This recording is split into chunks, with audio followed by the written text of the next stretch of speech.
Tá tendo uma festa de aniversário no vizinho. E eu não tenho certeza se vocês estão ouvindo a música e as pessoas cantando. Que azar, porque eu ia gravar hoje de manhã. Tava um silêncio. A maioria dos vizinhos na praia. Hoje é terça-feira, último dia do feriado de carnaval. Tava um silêncio assim. Eu acordei às 7. Tinha uma alma acordada nas casas aqui atrás. Só que não fiquei com ânimo pra gravar. E minha mãe me convidou pra ver um reality de K-pop que a gente tá assistindo agora, Boys Planet.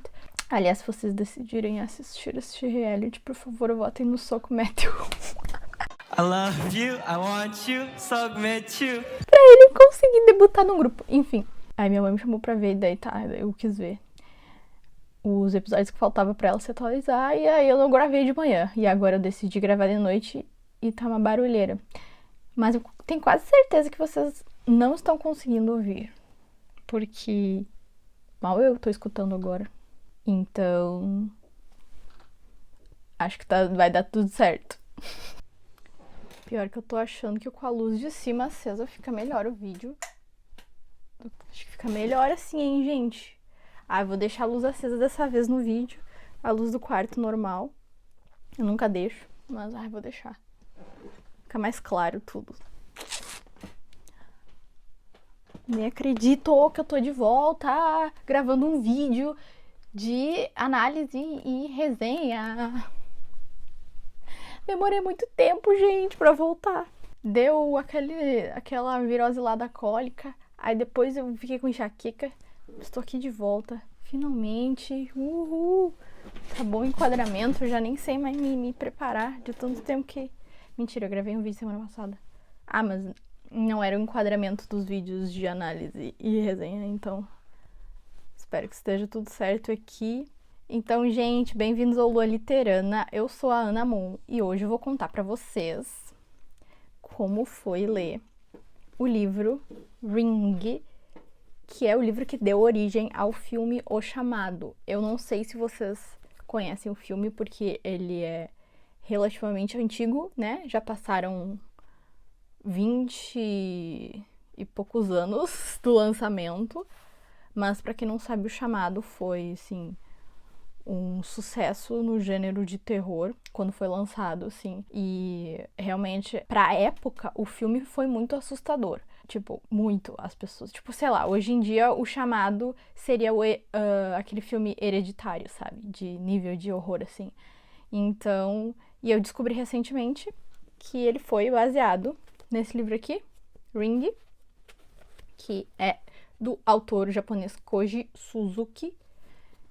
E, obviamente, eu vou explicar melhor pra vocês porque eu decidi ler esse livro, então. Antes de começar o vídeo, queria pedir pra vocês se inscreverem no canal e também darem like nesse vídeo, né? Se vocês gostarem do vídeo, mas eu tenho certeza que vocês vão gostar, porque... Nossa, que aventura ler esse livro. Então, se vocês puderem me ajudar a se inscrever no canal, quero chegar nos 1000 inscritos logo pra poder atingir uma das metas pra monetizar os meus vídeos. E, então, compartilhem também o vídeo pra chegar em mais pessoas e assim dar mais visualizações pra mim também e ajudar no meu trabalho. E, é claro, me sigam nas redes sociais, @lualiterana no Instagram e no TikTok, estou por lá.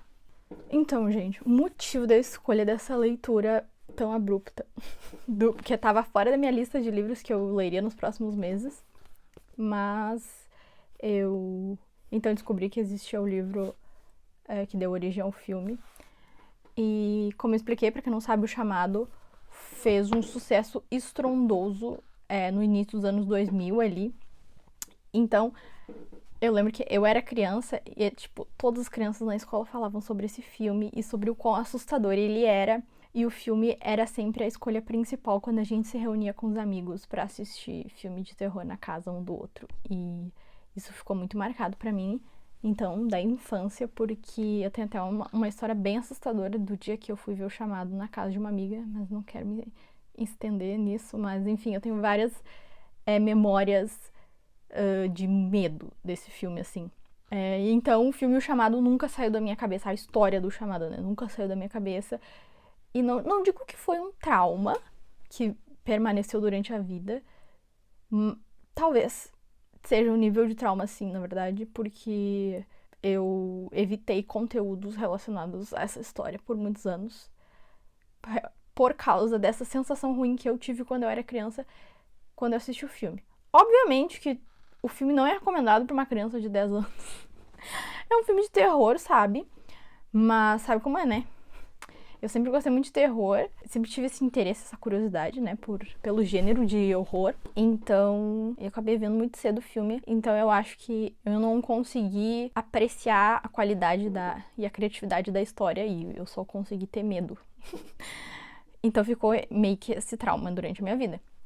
E aí, só que essa história, pra mim, é uma das melhores histórias de horror que já criaram. E aí eu pensei que já tinha chegado a hora de eu superar esse trauma, que na verdade não faz sentido mais hoje em dia, porque eu não tenho mais medo da Samara, do chamado do poço, eu não tenho mais medo disso.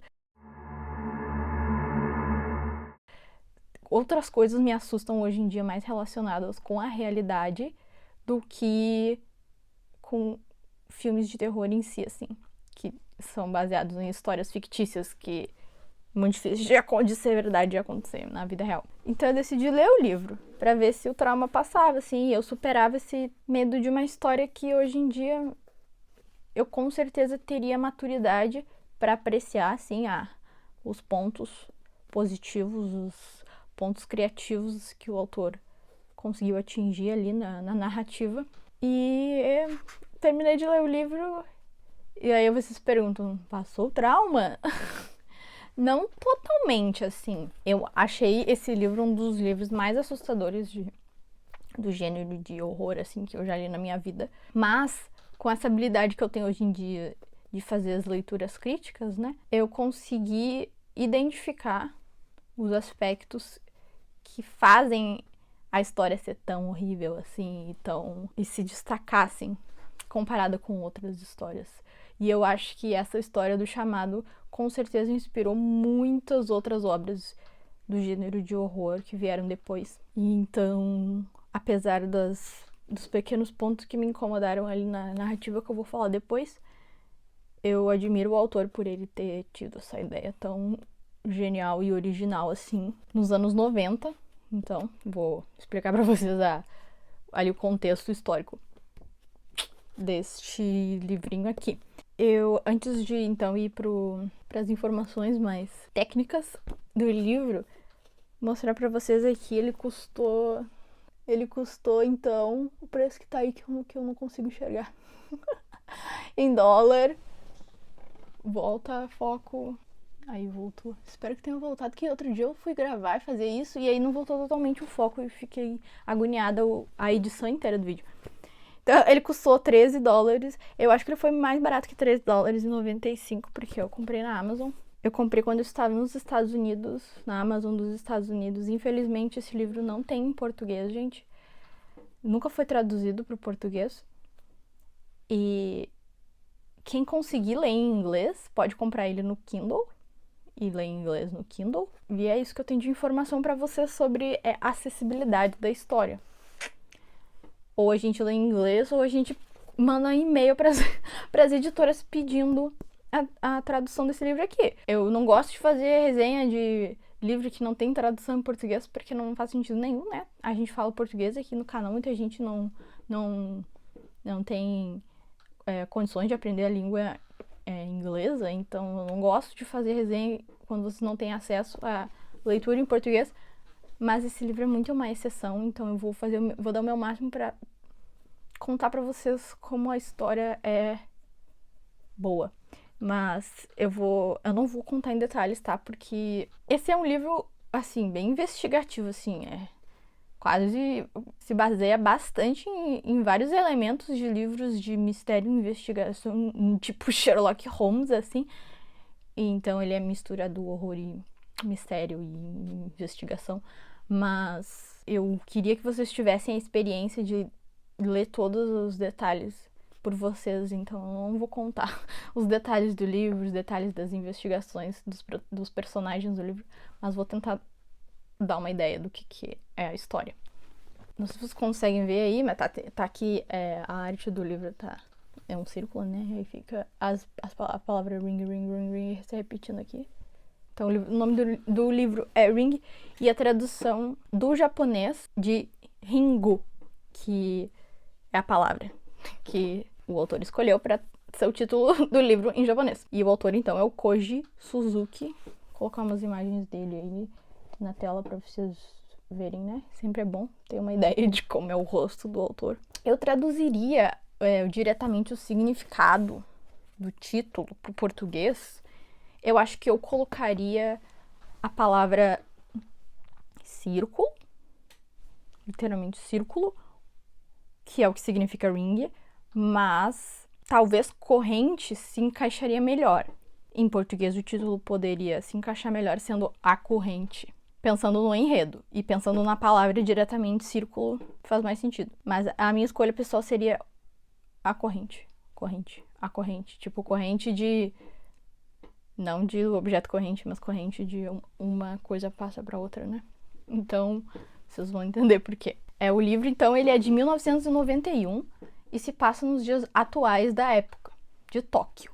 É um livro que ele foi escrito para ser contemporâneo ali da época, então o enredo ele se passa nos anos 90 em Tóquio. E ele é muito...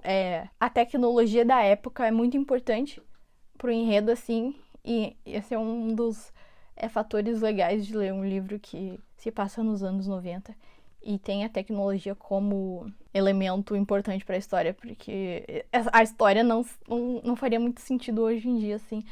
Teriam que adaptar o enredo, o autor teria que ter outra ideia relacionada aos avanços tecnológicos de hoje em dia, porque vocês vão entender quando eu começar a explicar. E quem já leu o Chamado sabe do que eu tô falando, né, da fita de vídeo e tal. Então agora eu vou contar pra vocês que foi uma aventura, uma verdadeira aventura, descobrir quantos livros tem a série de Ring, porque Ring é uma série. Inicialmente é uma trilogia, tá, gente? O segundo livro se chama Spiral. Eu tenho ele aqui, peraí que eu vou mostrar pra vocês. Até comecei a ler a primeira página, mas não continuei. Então, esse aqui é o segundo livro, Spiral. O terceiro livro eu não consegui comprar porque não ia chegar a tempo, eu ia embora dos Estados Unidos. Daí eu não consegui comprar o terceiro livro. Mas existe inicialmente, então, uma trilogia. Spiral é o segundo livro, significa espiral, né, em português. E o terceiro livro se chama Loop, vocês estão vendo aí na tela, que significa laço. O significado de loop também pode ser uma estrutura ou processo em que o começo se conecta com o final. E eu acho que esse é o significado que tem muito mais a ver com o enredo de Ring, né? Vocês nem leram o livro e nem diz nada no filme do Chamado pra gente concordar, mas tentar explicar. E eu também não li, né, o Loop, eu não li nem o segundo livro ainda, então, mas eu consigo mais ou menos compreender por quê do nome, né? Só que daí, pesquisei 3 livros, só que daí depois eu fui ler mais a fundo, assim na Wikipedia, entender melhor essa série de livros. Na verdade, ele lançou mais 3 livros depois dessa trilogia, conectados com esse enredo todo.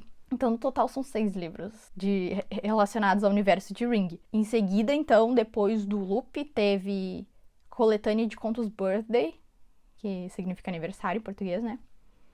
Em 1999, aí já estamos no final dos anos 90. Depois S, em 2001, e Tide, que significa corrente, mas relacionado...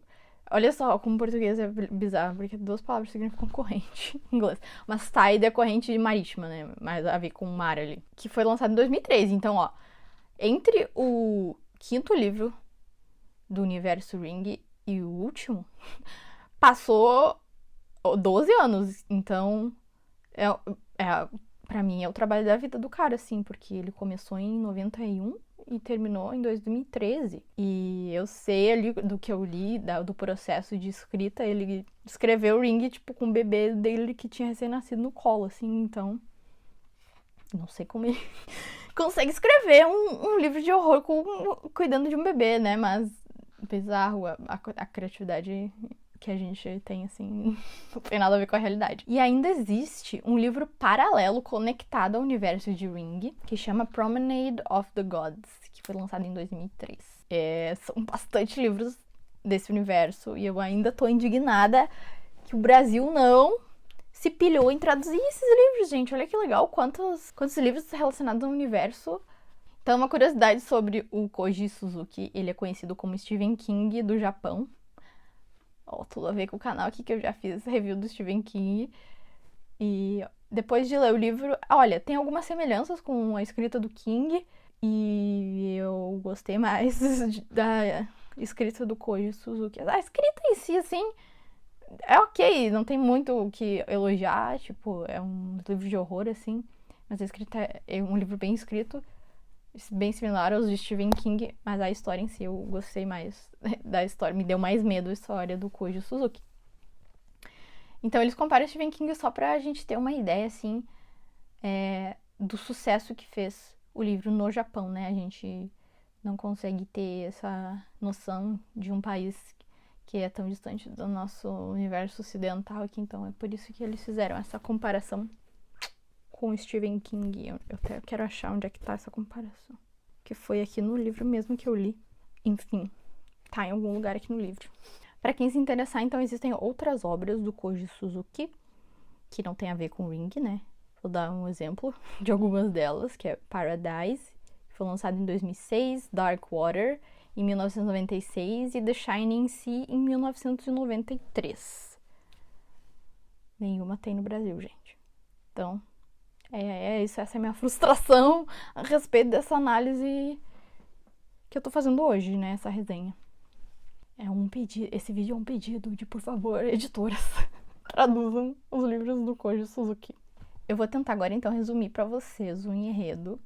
Pra quem nunca viu Chamado e não gosta de filme de terror, não vai assistir. E também pra quem quer saber realmente a história que tá aqui no livro.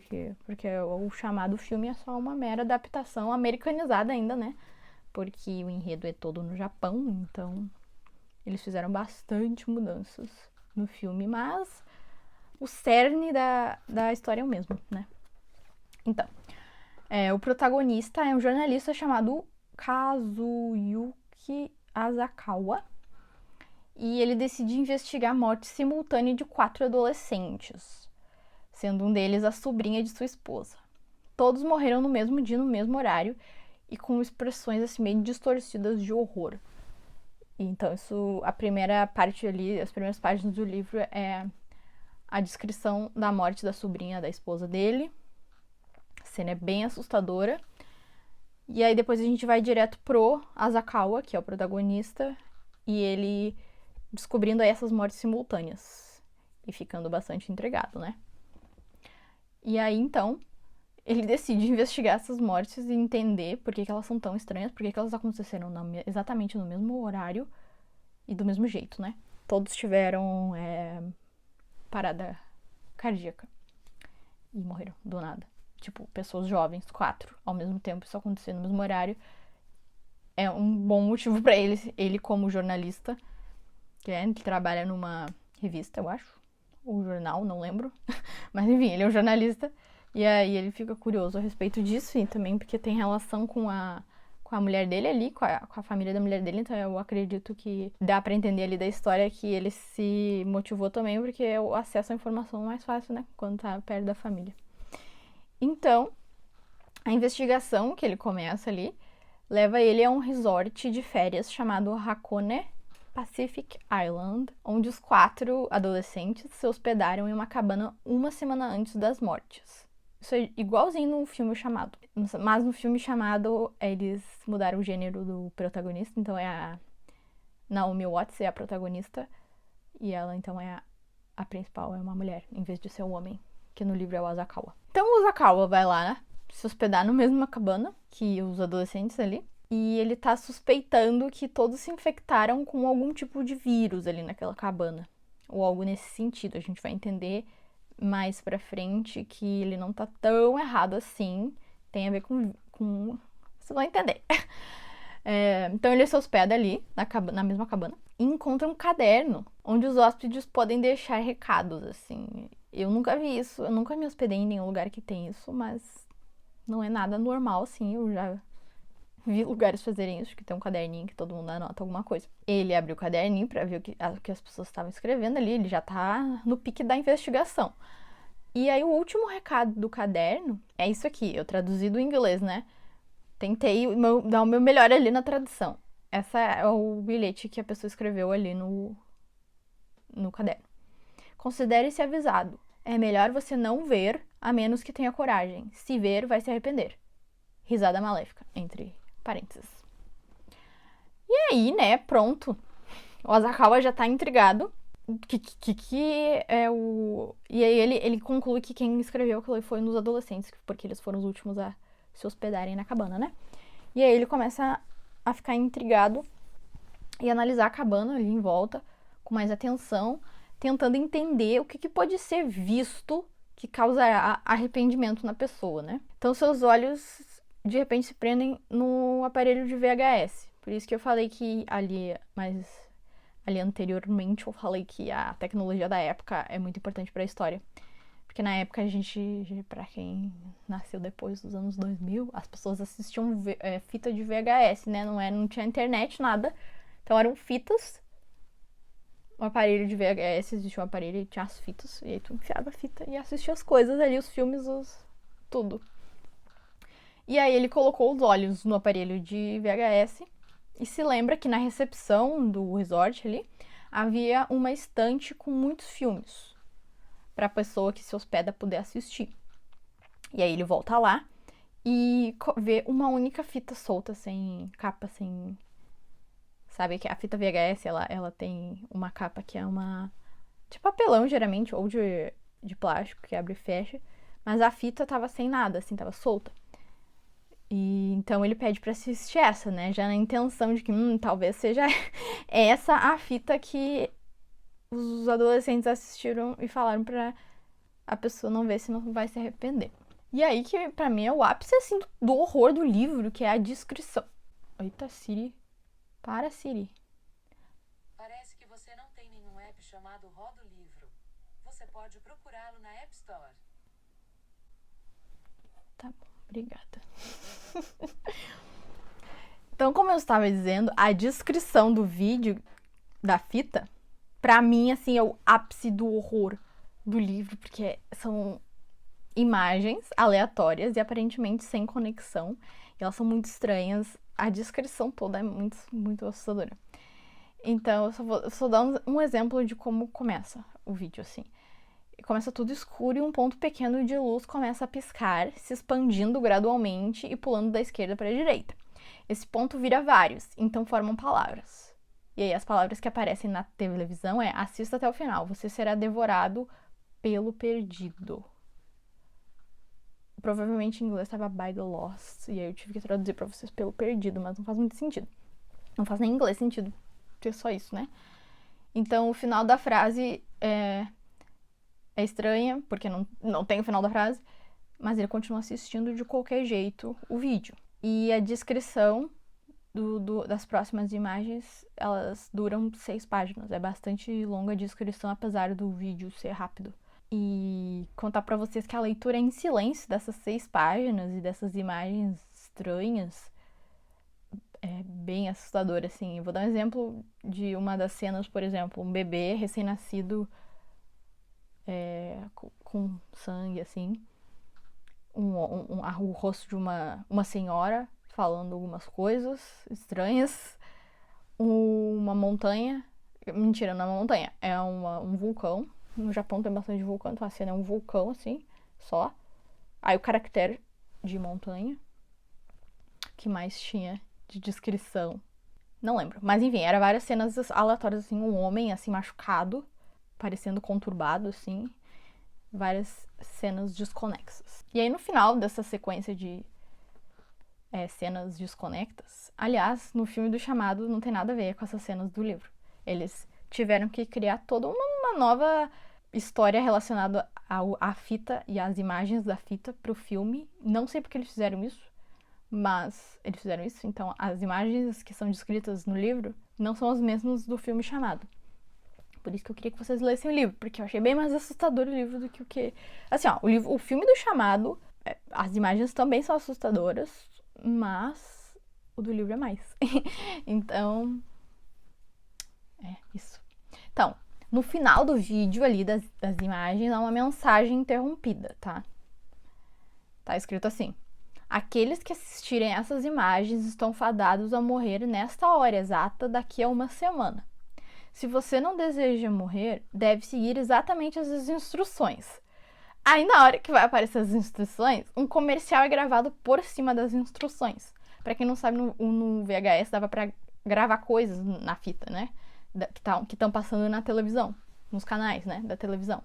E aí, imagina, ele acabou de assistir um vídeo que vai fazer ele morrer daqui uma semana se ele não seguir as instruções. E ele não tem as instruções, porque tem uma gravação por cima das instruções.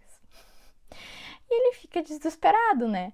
Porque, ok, eu sou o próximo, os adolescentes provavelmente gravaram como uma piada ali o que estava passando na televisão naquele momento, pra fazer com que a próxima pessoa não conseguisse ter acesso às instruções. E aí começa a investigação relacionada a isso. E aí vem a primeira polêmica, que já nesse avanço da investigação, ele acaba ali a presenciar ali toda a situação da cabana, e aí ele volta para Tóquio.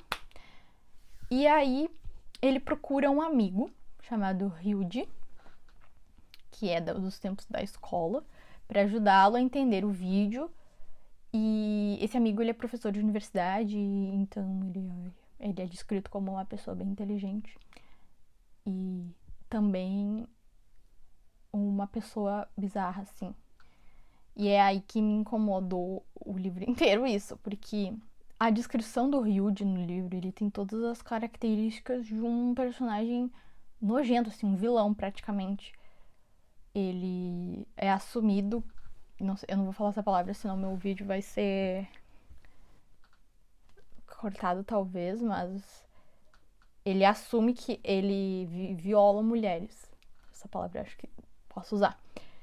Então, imagina ter que acompanhar o protagonista tendo um parceiro de investigação que é um violador assumido. E então eles fazem o papel de principais, assim, investigando a história, mas isso me deixou muito desconfortável. Eu ter que ler o livro inteiro com um personagem assim sendo o secundário, assim, junto com o protagonista. O fato do Asakawa também ser amigo de uma pessoa assim me incomoda. Eu sei que não dá pra gente julgar com os termos de hoje em dia o Japão nos anos 90. Mas o que me salvou ali nessa parte é que o Asakawa, ele acha isso errado e ele acha nojento, mas ele continua sendo amigo do cara.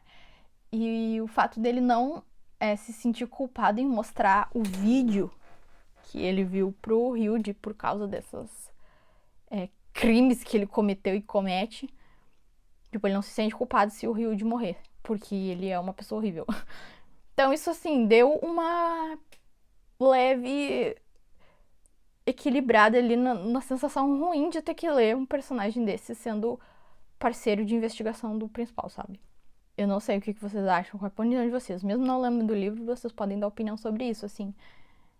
Eu não sei o quanto... Eu acho que o fato do Ryuji ser um criminoso, assim, foi realmente uma ferramenta pro autor poder colocar o Asakawa ali sem culpa nenhuma de mostrar o vídeo pra ele e ele assistir e morrer porque ele é uma pessoa lixo, entendeu? Então eu acho que foi essa a intenção do autor. Eu me senti desconfortável, mas eu tentei compreender o motivo, né, da escolha de uma pessoa, de um personagem que é a dupla do protagonista ser assim, tão lixo. E eu acho que é isso. Porque o protagonista, né, o Asakawa, ele tinha que mostrar o vídeo pro Ryuji entender e ajudar ele a desvendar a origem das imagens. E eles entenderem como é que aquele vídeo foi gravado, porque eles não sabem. Então, o enredo inteiro é essa tensão de que os dias vão passando e eles têm que desvendar em 7 dias o Ryuji vai ter um dia a mais que o Asakawa, né? Porque ele viu um dia depois o vídeo. Mas então o livro inteiro tem essa tensão de que eles têm 7 dias para desvendar a origem do vídeo e as instruções que eles têm que seguir para o vídeo não matar, né, eles. E eu não vou falar pra vocês todo o processo de investigação é bem legal e é longo. Eles eventualmente descobrem ali quem foi responsável pelo vídeo. E essa personagem é uma mulher e ela se chama Sadako. É pra vocês verem como a tradução pro filme, a adaptação pro chamado, né, pra versão em inglês, né, versão americana. Não fugiu muito, né, Sadako, Samara, ali, Sadako. Eles tentaram manter a mesma origem ali de letras, Sadako, ou som, né, e Samara. Então, quem foi responsável por eu até fiquei refletindo se eu contava pra vocês a grande criatividade de todo esse vídeo. Porque é uma das partes mais legais do livro, tu descobrir como que ele foi gravado e como que ele foi parar naquela fita VHS. Então eu vou dar um anúncio de spoiler. Quem não quiser saber detalhes de como o vídeo foi gravado, de como a Sadako gravou aquele vídeo, porque, enfim, spoiler. A seguir eu vou tentar deixar um pouquinho mais detalhado a origem do vídeo, que eles descobrem durante as investigações.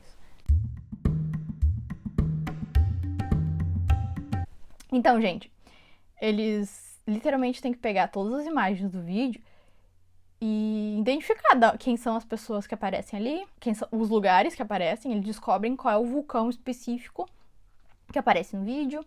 E eles chegam na Sadako, que era uma adolescente, que ela tinha poderes paranormais, desculpa. Ela tinha poderes paranormais. Ela conseguia prever o futuro e poderes assim meio telequinéticos. Enfim, ela tinha poderes sobrenaturais. E aí a mãe dela, na verdade, tinha também, e passou pra ela. E aí tem toda uma explicação ali da história da mãe dela, de como ela foi exposta na sociedade como uma farsa, depois de que as pessoas descobriram que ela tinha poderes sobrenaturais. E aí isso simplesmente acabou com a vida da mãe dela. E a mãe dela tirou a própria vida se jogando dentro do vulcão. Por isso que aparece a cena do vulcão. E aí a Sadako... Eu vou beber uma aguinha. E aí o pai da Sadako, enquanto isso, contrai uma doença, que eu não lembro qual agora, mas ele vai parar num centro ali de tratamento. E o centro de tratamento ficava exatamente onde era o resort que os adolescentes se hospedaram e depois o protagonista, né? Então o centro de o centro de tratamento médico ficava ali, né, exatamente no mesmo lugar. Então o pai da Sadako estava ali e a mãe dela já tinha tirado a vida. Então ela passa a visitar o pai ali naquele lugar. E aí um médico que tá lá viola ela. E aí vem a segunda polêmica, que eu fiquei completamente sem reação. Vem a segunda polêmica do livro, que eu nem sei o que pensar até agora. Assim, na verdade, eu sempre tento entender as intenções do autor, né? Com as escolhas do enredo. Então, na hora que ele vai violar a Sadako, esse médico, a gente descobre que, na verdade, a Sadako, ela tem órgãos masculinos. Então, o corpo da Sadako é masculino. Eu não usam a palavra transexual ali no livro, mas acredito que seja isso. Seja uma pessoa transexual, tipo, os órgãos internos são masculinos e a Sadako, a aparência é feminina. Então, primeiro, eu pensei, então ele percebe isso e dá a entender que junto com o choque ele e a Sadako ataca ele, né, pra se defender. Ele acaba tirando a vida dela e jogando ela num poço que tem ali do lado deles. Aí vem toda a questão do poço, né? E o poço, onde fica o poço e onde ela foi jogada ali, é bem onde fica a cabana ali, que os outros adolescentes se hospedaram. Então tudo é conectado. E aí, no primeiro momento ali que eu tentei interpretar isso, eu fiquei, gente, por que o autor escolheu usar a transexualidade como um elemento, assim, de choque? Eu achei que era só pra chocar o leitor, assim, sabe? E eu não acho nada legal usar a transexualidade como um elemento de choque, assim, num enredo de horror. Inicialmente eu achei que não acrescentou em nada ali na história, sabe? Parecia que, como já tava nas últimas páginas do livro, o autor quis chocar mais ainda a pessoa. E eu não vou botar então que a Sadako é transexual. E até eu vi algumas reviews ali das pessoas falando que tinha elementos transfóbicos no livro. Mas eu continuei lendo, né, pra tentar entender a escolha do autor. E aí tem uma justificativa, assim, que aí fica a critério de cada um achar legal ou não, achar criativo ou não, achar que faz sentido ou não, ou desrespeito, não sei. Mas a Sadako, ela tinha esse desejo de dar a entender que ela tinha esse desejo de procriar, né? E então isso não seria possível, porque ela tem os órgãos masculinos. Então ali esse é um dos justificativos ali pra ela ser transexual, é essa vontade de procriar que não foi realizada. E agora eu vou explicar pra vocês toda a lógica do vídeo, tá? Pera aí que eu vou chegar lá. Aí a gente descobre também que o médico que violou ela era a última pessoa viva que estava com a varíola do macaco, que é uma doença, um vírus, né? Contagioso. Ele era a última pessoa viva infectado pela varíola do macaco. E aí, ele uniu, a ideia é a seguinte, uniu essa frustração por não conseguir procriar e a varíola do macaco, que infectou ela antes dela morrer. Então, o espírito, que já morreu de uma forma horrível, ele ficou ali preso naquele poço e ele frustrado com o fato da procriação e o fato de ter se infectado com vírus. Então, esse desejo pós-morte do espírito e os traumas ali daquela vida conturbada, de que perdeu a mãe de uma forma horrível e ela tinha essa habilidade de ver o futuro ali, de prever o futuro. E todas essas conturbações da vida da Sadako foram transmitidas literalmente pro que tava ali em cima do poço, que era a TV com VHS, entendeu? Então, tipo, as imagens... Essa descoberta é um pouco antes dessas cenas finais. A gente entende que as imagens do VHS não foram gravadas com uma câmera. A Sadako tinha a habilidade de criar imagens, gravar imagens com os próprios olhos. Então, eu achei isso muito criativo. Então, ela tinha esse poder sobrenatural de gravar imagens, reproduzir imagens com os próprios olhos, assim. Então, peraí que eu perdi a linha do pensamento. Então, o espírito transmitiu essa habilidade ali porque estava diretamente em cima do poço, que era a cabana, com a televisão e o VHS. E o VHS, então, gravou várias cenas desconexas, que eram, na verdade, memórias do espírito da Sadako. E a maldição toda da questão de morrer em 7 dias, se você não fizer isto, você morre em 7 dias. O isto que eles acabaram descobrindo, na verdade, o Asakawa descobriu sozinho e conseguiu não morrer, porque ele fez por acaso. Então, o encanto para tirar ali a maldição era reproduzir o vídeo. Então, tu tinha que fazer literalmente uma cópia do vídeo em outra fita e repassar essa fita para alguém. E ele fez isso com o Ryuji. Ele fez uma cópia e deu pro Ryuji. Então tem toda essa mistura da procriação, da frustração, da procriação com o vírus, porque o desejo... E aí o autor, eu achei genial ali que ele explica toda a lógica do vírus ali, que o desejo do vírus é se reproduzir nas pessoas, né? E tomar conta de todo mundo ali. Então juntou essas duas coisas e aí a maldição se criou, que era você precisa reproduzir o vídeo que você acabou de ver. E a maldição precisa continuar e eventualmente dominar o mundo inteiro. E, gente, isso, tipo, como é que o autor teve essa ideia, sabe? Eu fiquei assim, meu Deus. Eu cheguei até a contar tudo pro meu pai, assim, porque eu e meu pai, a gente adora essas coisas assim, tipo, histórias incríveis. Então, peguei, pai, olha essa história, que louca. Ele é médico, né? Daí, ainda expliquei o negócio do vírus, fiquei, uau. Então eu fiquei, meu Deus, que ideia genial, sabe? O cara misturou um conceito de vírus com um conceito ali da frustração de um espírito infeliz, ali um espírito que teve uma vida frustrada e morreu, perdeu a vida de forma trágica e violenta, misturou tudo e formou a maldição do Ring. E é isso, gente. Esse é o livro. Então teve essas duas questões polêmicas que me incomodaram. Não me incomodaram, mas, tipo, me impedem de ser 100% que livro incrível.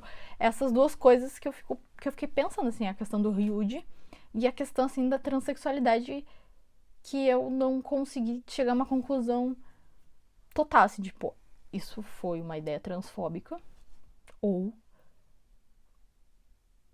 faz parte da ideia ali que ele teve.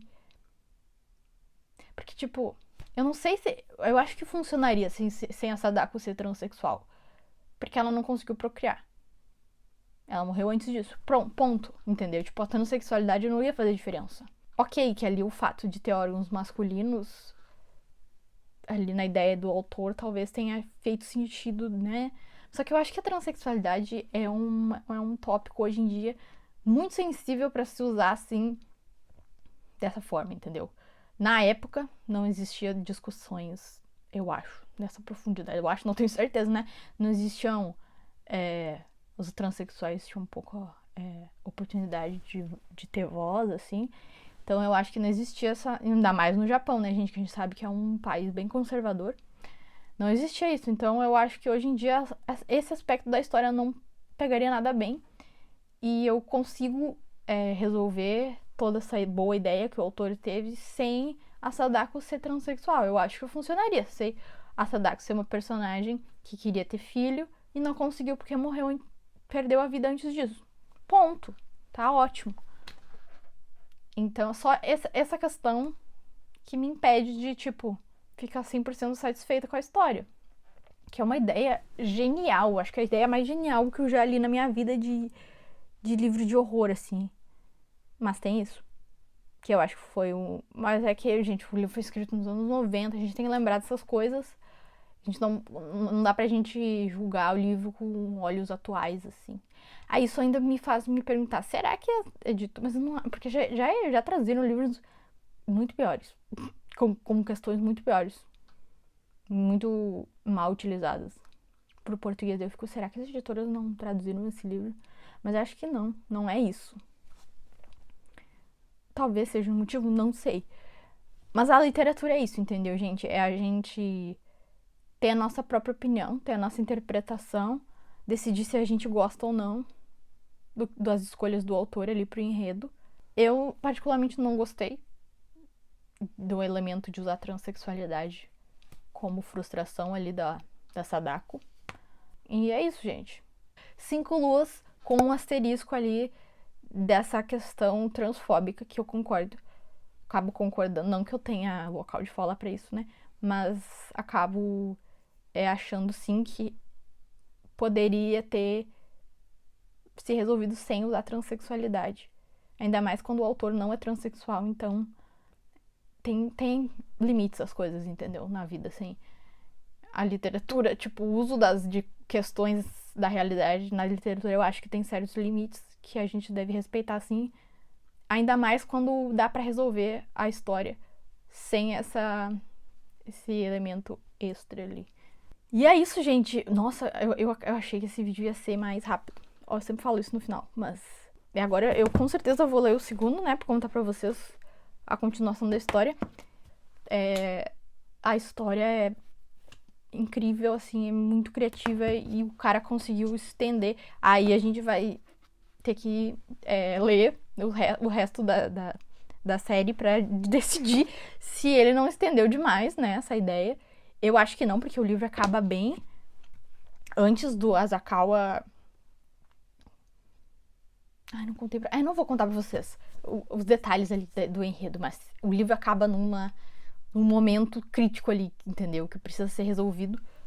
É aquele final de novela, entendeu? Tipo, tu tem que ler o segundo pra se contentar, entendeu? Tipo, não tem um final definido ali. Tu tem que descobrir o que acontece com a investigação ali do Asakawa no segundo livro. Isso é um saco, mas enfim, é assim.